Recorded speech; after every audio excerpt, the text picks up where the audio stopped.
Hello everyone, welcome back to my YouTube channel. This is me Swarna. Guys, आज इस video में हम लोग बात करने वाले हैं एयर एशिया एयरलाइंस के बारे में। आप में से बहुत सारे कैंडिडेट हैं जो एयर एशिया एयरलाइंस को ज्वाइन करना चाहते हैं, as a cabin crew join करना चाहते हैं। तो आज इस वीडियो में मैं आपको पूरा प्रोसेस बताने वाली हूँ कि एयर एशिया एयरलाइंस को ज्वाइन करने के लिए आपकी एलिजिबिलिटी क्राइटेरिया क्या होनी चाहिए, एयरलाइंस की रिक्वायरमेंट्स क्या है, आपके पास क्या क्या डॉक्यूमेंट्स होने चाहिए, आपकी हाइट कितनी होनी चाहिए, आपका वेट क्या होना चाहिए, एज कितनी होनी चाहिए, और सबसे इंपॉर्टेंट चीज इंटरव्यू में कितने राउंड्स होते हैं, पूरा प्रोसेस आज इस वीडियो में हम लोग डिटेल में जानेंगे। ठीक है, तो वीडियो को एंड तक जरूर देखिएगा। और अगर आप पहली बार हमारे चैनल पे आए हैं तो चैनल को सब्सक्राइब कर लीजिए, क्योंकि मैं डेली आप लोगों के लिए एयरलाइंस की वीडियोस लेके आती हूँ। तो मेरे चैनल को सब्सक्राइब कर लीजिए। एंड चलिए without further delay let's get into the video. Guys, सबसे पहले बात कर लेते हैं रिक्वायरमेंट्स की, कि इंटरव्यू में अप्लाई करने के लिए आपकी जो रिक्वायरमेंट्स है, एयरलाइन की रिक्वायरमेंट्स क्या क्या है। तो देखिए, सबसे पहली चीज है कि उन्होंने अपने वेबसाइट पे मेंशन किया है कि आपकी एज 18 इयर्स होनी चाहिए या 18 इयर्स से ऊपर होनी चाहिए। ठीक है, अगर आप बिलो 18 हो तो आप अप्लाई नहीं कर सकते हो। ठीक है, तो एज जो है वो कम से कम आपकी 18 इयर्स होनी चाहिए अप्लाई करने के लिए। उसके बाद बात करते हैं जो आपकी हाइट होती है। ठीक है, फीमेल के लिए जो हाइट होती है एयरलाइन में अप्लाई करने के लिए वो है आपको 157 सेंटीमीटर। ठीक है, फीमेल के लिए 157 सेंटीमीटर है और मेल के लिए है 170 सेंटीमीटर। तो एयर एशिया एयरलाइंस मेल और फीमेल दोनों को हायर करती है। तो फीमेल की हाइट जो है वो 157 होनी चाहिए और मेल की होनी चाहिए 170 सेंटीमीटर। ठीक है, तो ये हाइट का हो गया। उसके बाद उन्होंने लैंग्वेज में बताया है कि जो लैंग्वेज आपको आनी चाहिए वो दो लैंग्वेज उन्होंने मैंडेटरी बोली है, वो है इंग्लिश एंड हिंदी। ठीक है, आप जैसे कि आप किसी भी एयरलाइन को ज्वाइन करते हो तो इंग्लिश और हिंदी तो मैंडेटरी लैंग्वेज होती है, कि आप सभी को पता होगा। तो आपकी इंग्लिश और हिंदी बहुत इंपॉर्टेंट है, तो आपको इंग्लिश और हिंदी आनी चाहिए।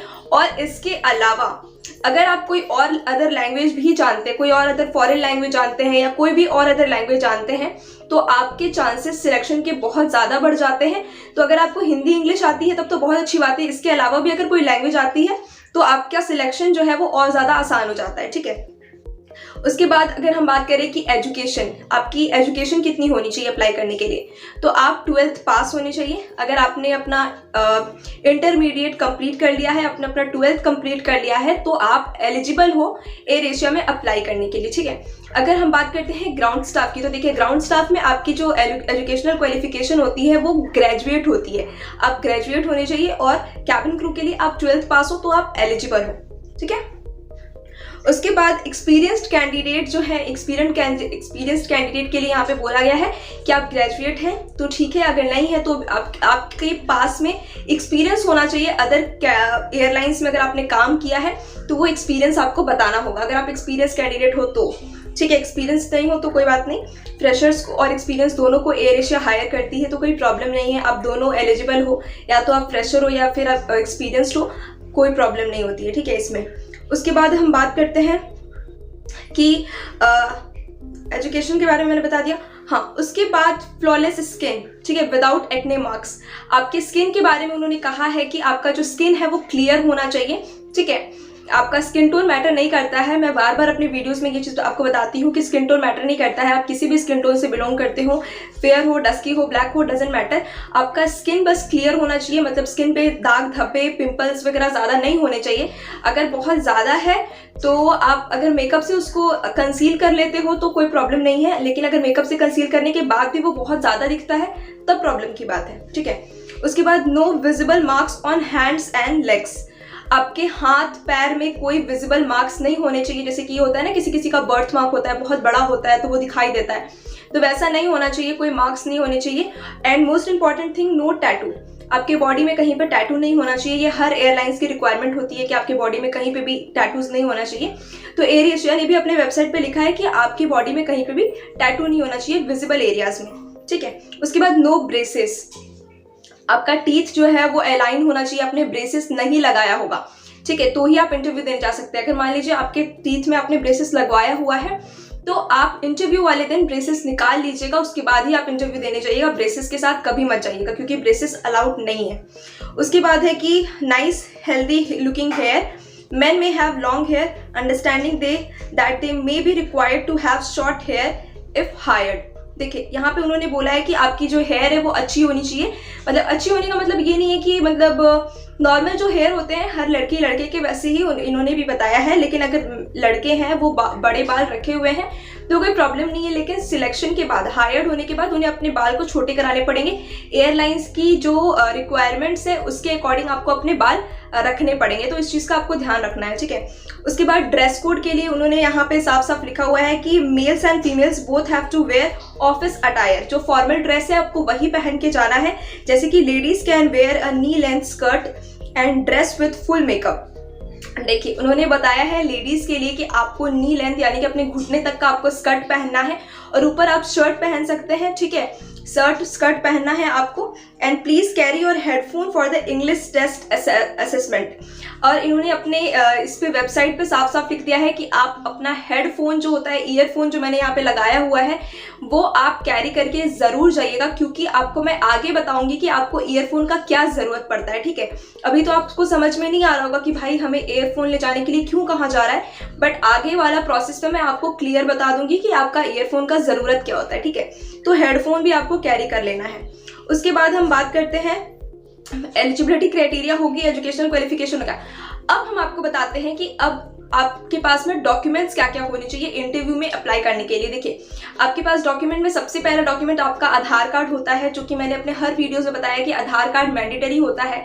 उसके बाद आपका पासपोर्ट होता है, जो कि बहुत इंपॉर्टेंट पार्ट होता है। पासपोर्ट हो गया, आधार कार्ड हो गया, पैन कार्ड हो गया, okay, don't forget these 3 documents, ये बहुत इंपॉर्टेंट डॉक्यूमेंट्स है।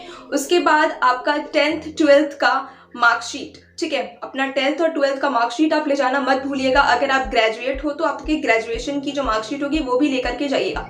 अगर आप 12th पास हो तो 10th और 12th दोनों का मार्कशीट लेके जाइएगा। उसके बाद आप 2 पासपोर्ट साइज फोटो लेके जाइएगा, और इन्होंने बोला है कि 1 फुल साइज फोटोग्राफ्स भी आपको लेके जाना है, ठीक है। तो पासपोर्ट साइज भी लेके जाना है और फुल बॉडी का भी फोटो उन्होंने मांगा है, ठीक है। तो मैं आपको इसमें सजेशन देती हूँ कि जो आप फोटो, जो ड्रेस आप पहन करके जाते हो ना इंटरव्यू देने के लिए, वही फॉर्मल ड्रेस में आप फोटोग्राफ्स क्लिक करवा लीजिएगा, 2 पासपोर्ट साइज फोटो और 1 फुल बॉडी फोटो, मतलब 3-4 रख लीजिएगा अपने पास कि अगर जरूरत पड़े तो वहां पे आपको एम्बैरेस फील ना होना पड़े, आपके पास हो पहले से अवेलेबल, ठीक है। तो ये सारे डॉक्यूमेंट्स होते हैं जो आपके पास होने चाहिए। एंड कुछ लोग मुझसे पूछते हैं कि मैम मेरे पास पासपोर्ट नहीं है तो क्या मैं अप्लाई कर सकता हूँ। तो देखिए मैं आपको हर बार एक ही चीज़ बताती हूँ कि अगर आपके पास पासपोर्ट नहीं है तो आप पासपोर्ट के लिए अप्लाई कर दीजिए, क्योंकि बिना अप्लाई किए आप नहीं जा सकते हैं इंटरव्यू देने के लिए, ठीक है। अगर आपने अप्लाई कर दिया है तो आप जब अप्लाई करते हो तो आपको वहाँ से एक स्लिप मिलता है, जब आप पासपोर्ट के लिए अप्लाई करते हो तो वो जो रिसिप्ट होता है वो आपको लेकर के जाना है एज अ प्रूफ कि हाँ आपने अप्लाई किया हुआ है, ठीक है। तो वो प्रूफ एज आपको लेकर के रिसिप्ट जाना है, तो इस चीज़ का ध्यान रखिएगा। अगर पासपोर्ट नहीं है तो प्रूफ लेकर के जाइएगा कि हाँ मैंने अप्लाई कर दिया है। उसी तरीके से अगर कोई और अदर डॉक्यूमेंट नहीं है आपके पास, जैसे मान लीजिए आपके पास पैन कार्ड नहीं है तो पैन कार्ड के लिए आपने अप्लाई किया होगा तो जो रिसिप्ट मिला होगा वो एज अ प्रूफ आपको लेकर के जाना है। तो इस चीज़ का आपको ध्यान रखना पड़ेगा, ठीक है। तो ये सब हो गए डॉक्यूमेंट्स क्या होना चाहिए, आपके एलिजिबिलिटी क्राइटेरिया, रिक्वायरमेंट्स वगैरह मैंने बता दिया। अब हम बात करते हैं इंटरव्यू का प्रोसेस, ठीक है। इंटरव्यू का प्रोसेस क्या क्या होता है। पहला जो राउंड होता है इंटरव्यू में वो होता है आपका हाइट चेकिंग राउंड। इसमें बेसिकली जो HR होते हैं वो आपका हाइट चेक करते हैं कि एयरलाइंस की जितनी रिक्वायरमेंट्स है मेल और फीमेल की, आपकी हाइट उतनी है या नहीं। जैसे कि मान लीजिए फीमेल के लिए उन्होंने बताया है 157 सेंटीमीटर, तो वो चेक करते हैं कि फीमेल्स की हाइट 157 है या नहीं, मेल्स की हाइट 170 है या नहीं। तो आप जब फर्स्ट राउंड यानी कि हाइट चेकिंग राउंड क्लियर करने के बाद ही वो आपको सेकेंड राउंड के लिए भेजते हैं। तो मेक श्योर कीजिएगा कि आपकी हाइट गर्ल्स की 157 होनी चाहिए और मेल्स की 170 होनी चाहिए, ठीक है। तो हाइट चेकिंग राउंड के बाद जो आपका सेकंड राउंड होता है वो होता है आपका डॉक्यूमेंट चेकिंग राउंड, ठीक है। डॉक्यूमेंट चेकिंग राउंड में बेसिकली वो आपके डॉक्यूमेंट्स को चेक करते हैं कि आपके पास में सारे डॉक्यूमेंट्स है या नहीं जो एयरलाइंस को चाहिए। तो आपको मैंने पहले ही बता दिया कि डॉक्यूमेंट्स में आपको क्या क्या लगता है, Aadhaar card, pan card, your passport, 12th and 10th marksheet, if you are graduate then your graduation marksheet, and if you are post graduate then your post graduate marksheet. उसके बाद आपका passport size photographs, your CV of course, yes, आपका CV या hard copy of your resume आपका होना चाहिए आपके पास में, and your full body photographs. ये सारे डॉक्यूमेंट्स होते हैं जो एयरलाइंस आपसे डॉक्यूमेंट्स राउंड में आपसे पूछेंगे, ठीक है। आप जब अपना डॉक्यूमेंट सारा क्लियरिफिकेशन करा लेते हो, सारा चेकिंग हो जाता है, उसके बाद जो आपका थर्ड राउंड होता है वो बहुत ही ज़्यादा इंटरेस्टिंग राउंड होता है, जो कि एयर एशिया का मोस्ट कह सकते हैं कि कैंडिडेट का फेवरेट राउंड भी होता है, ठीक है। और ये बहुत ही यूनिक तरीके से वो हायर करते हैं अपने कैंडिडेट्स को, वो रैंप वॉक कराते हैं। जी हाँ, अपने कैंडिडेट को वो रैंप वॉक करने के लिए कहते हैं। तो बेसिकली उस राउंड में होता ये है कि आपके सामने, जैसे कि मैं खड़ी हूँ, ठीक है, मैं अगर मान लीजिए मैं कैंडिडेट हूँ, कंटेस्टेंट हूँ, तो मेरे सामने बहुत सारे जजेस रहेंगे और मुझे बेसिकली रैंप वॉक करके आना पड़ेगा, ठीक है, मुझे रैंप वॉक करके जाना पड़ेगा। और उसके बाद जैसे मैं जजेस के पास में पहुंचूंगी, वो मुझे अपने हैंड्स वगैरह शो करने के लिए बोलेंगे, ठीक है, बोलेंगे अपना हाथ दिखाइए, अपना नेक वेक दिखाइए, पैर दिखाइए। वो बेसिकली उसमें आपका हाथ वाथ चेक करते हैं कि कहीं पे कोई मार्क्स वगैरह तो नहीं है, कहीं पे कोई टैटूज वगैरह तो नहीं है, तो इसलिए वो आपको रैंप वॉक कराते हैं, ठीक है। तो इसमें आपको क्या करना है, एक टिप मैं दे देती हूँ। रैंप वॉक में बेसिकली आपको स्माइल करना है, बहुत अच्छे से स्माइल करते हुए आपको वॉक करके जाना है और कुछ नहीं करना होता है, बस आपको वॉक करके ही जाना पड़ता है। तो ये होता है आपका थर्ड राउंड, जो कि आपका रैंप वॉक राउंड होता है, ठीक है। उसके बाद जब आप रैंप वॉक राउंड क्लियर कर लेते हो, उसके बाद जो आपका फोर्थ राउंड होता है वो होता है आपका ग्रुप एक्टिविटी राउंड, ठीक है। ग्रुप एक्टिविटी राउंड में बेसिकली वो आपसे बहुत तरीके के ग्रुप एक्टिविटी करा सकते हैं, जैसे कि या तो वो आपको कोई ग्रुप डिस्कशन का टॉपिक दे सकते हैं कि हाँ इस टॉपिक पे आपको 2 मिनट या 1 मिनट बात करनी है, कोई भी ग्रुप डिस्कशन का टॉपिक दे सकते हैं रैंडमली। या तो फिर वो आपसे कोई ग्रुप एक्टिविटी करा सकते हैं, जैसे कि वो आपको सिंगिंग करने के लिए बोल सकते हैं, डांसिंग करने के लिए बोल सकते हैं, पोएट्री बताने के लिए, मतलब कुछ भी वो आपसे ग्रुप एक्टिविटी करा सकते हैं। वो आपसे ग्रुप एक्टिविटी इसलिए करने के लिए कहते हैं ना, क्योंकि वो देखते हैं कि कैंडिडेट्स जो है वो ग्रुप में इन्वॉल्व है या नहीं, वो ग्रुप में मतलब होता है ना कि भागीदारी ले रहा है या नहीं ले रहा है, या फिर सिर्फ अपना सोलो परफॉर्मेंस पे ध्यान दे रहा है या ग्रुप में ध्यान दे रहा है, तो इसलिए वो ग्रुप एक्टिविटी कराते हैं, ठीक है। उसके बाद जो फिफ्थ राउंड होता है वो होता है आपका टेलीफोनिक राउंड। मैंने आपको बताया था ना कि आपको ईयरफोन लेके जाना है, तो यस, इसलिए आपको ईयरफोन लेके जाना है, क्योंकि एयर एशिया एयरलाइंस में टेलीफोनिक राउंड होता है। टेलीफोनिक राउंड में आपसे बेसिकली क्या होता है कि आपको एक शीट मिल जाएगा, एक पेपर दे दिया जाएगा और उस पेपर में 4 क्वेश्चंस दिए रहेंगे, ठीक है, और चारों क्वेश्चंस के अलग अलग पॉइंट्स होंगे। कोई क्वेश्चन 10 पॉइंट्स का हो सकता है, कोई 4 पॉइंट्स का, कोई 10 का, इस तरीके से 4 क्वेश्चन और उसके अलग अलग पॉइंट्स होते हैं। तो ईयरफोन का काम ये होता है कि आपको एक फ़ोन नंबर दिया जाएगा, उस फ़ोन नंबर पर आपको कॉल करना है और आवाज़ अब क्लियर आए, इस वजह से आपको ईयरफोन लगाने के लिए कहा जाता है, ठीक है। आपको उस नंबर पे कॉल करना है और जब आप कॉल करोगे तो वहाँ से वो आपसे क्वेश्चन पूछेंगे, ठीक है। और जो क्वेश्चन जो पूछेगा वो कोई इंसान नॉर्मल नहीं रहेगा मेरे या आपके जैसा, वो पहले से एक रिकॉर्डेड वॉइस होती है, ठीक है, वो रिकॉर्डेड वॉइस होती है और जो वो आवाज़ होती है वो नॉर्मल इंग्लिश में नहीं होती है गाइस। जैसे कि हम सब इंग्लिश में बात करते हैं तो हमारी इंग्लिश मतलब इंडियन इंग्लिश थोड़ी सी ऐसी होती है कि हम समझ जाते हैं कि हाँ सामने वाला क्या कह रहा है, लेकिन वो इंग्लिश होती है आपकी थोड़ी अलग, यानी कि फॉरेन एक्सेंट में होती है, तो थोड़ा समझने में प्रॉब्लम हो सकता है और बहुत जल्दी जल्दी भी बोलते हैं वो लोग। तो इस वजह से ईयरफोन आपको लगाना है और आपको ध्यान से सुनना है कि क्या क्वेश्चन पूछा जा रहा है, उस हिसाब से आपको आंसर करना पड़ता है, ठीक है। यही होता है टेलीफोनिक राउंड। तो इसमें आपको परेशान या टेंशन लेने की जरूरत नहीं है कि हमारा राउंड कैसे निकलेगा, ज़्यादा मुश्किल नहीं होता है, बट हाँ ईजी भी नहीं होता है। बस आपको कॉन्सेंट्रेट करना है, आपको क्वेश्चन पे ध्यान रखना है कि आपसे क्या क्वेश्चन पूछा जा रहा है, उसके अकॉर्डिंग आपको आंसर करना होगा, ठीक है। तो ये होता है आपका फिफ्थ राउंड, टेलीफोनिक राउंड। उसके बाद जो आपका सिक्स्थ राउंड होता है वो होता है आपका PI राउंड, ठीक है, यानी कि पर्सनल इंटरव्यू राउंड।